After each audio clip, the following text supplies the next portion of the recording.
MD Vasudevan നായരുടെ 9 കഥകളെ ആസ്പദമാക്കി ഒരുങ്ങിയ ആന്തോളജി ചലച്ചിത്രമാണ് മനോരഥങ്ങൾ.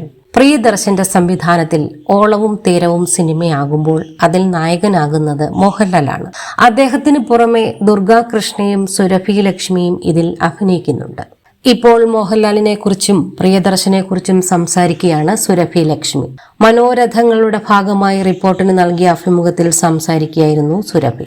ഓളവും തീരവും ഷൂട്ട് ചെയ്യുമ്പോൾ അതിൽ മോഹൻലാലിന് വെള്ളത്തിലേക്ക് ചാടുന്ന ഒരു സീൻ ഷൂട്ട് ചെയ്യാൻ ഉണ്ടായിരുന്നെന്നും ഡ്യൂപ്പില്ലാതെയാണ് അദ്ദേഹം അത് ചെയ്തതെന്നും സുരഭി പറയുന്നു. സംവിധായകൻ പ്രിയദർശന് സിനിമ ചെയ്യാൻ ആഗ്രഹം തോന്നിയത് ഓളവും തീരവും വായിച്ചതിന് ശേഷമാണെന്നും സുരഭി കൂട്ടിച്ചേർത്തു.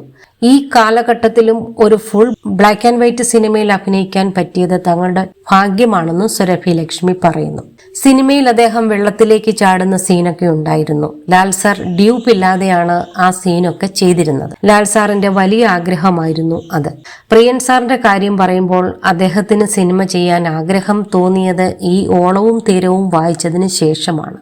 എന്നെങ്കിലും ഇത് റീക്രിയേറ്റ് ചെയ്യണമെന്ന് പ്രിയൻ സാർ ആഗ്രഹിച്ചിരുന്നു. പിന്നെ ഈ കാലഘട്ടത്തിലും ഒരു ഫുൾ ബ്ലാക്ക് ആൻഡ് വൈറ്റ് സിനിമയിൽ അഭിനയിക്കാൻ പറ്റി എന്നാണ് ഞങ്ങൾക്ക് ലഭിച്ച ഭാഗ്യം.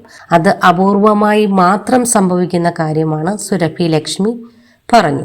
C5-ലൂടെയാണ് മനോരഥങ്ങൾ എന്ന ഈ ആന്തോളജി സീരീസ് റിലീസ് ചെയ്തത്.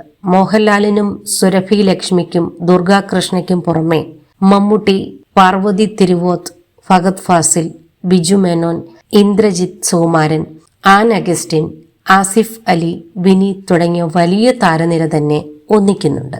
പ്രിയദർശന് പുറമെ മഹേഷ് നാരായണൻ, ശ്യാമപ്രസാദ്, ജയരാജ്, രതീഷ് അമ്പാട്ട്, സന്തോഷ് ശിവൻ, രഞ്ജിത്ത് തുടങ്ങിയവരാണ് ആന്തോളജി സീരീസ് ഒരുക്കുന്നത്. MD വാസുദേവൻ നായരുടെ മകളും നർത്തകിയുമായ അശ്വതി നായരും സീരീസിൽ സംവിധായക ആകുന്നുണ്ട്.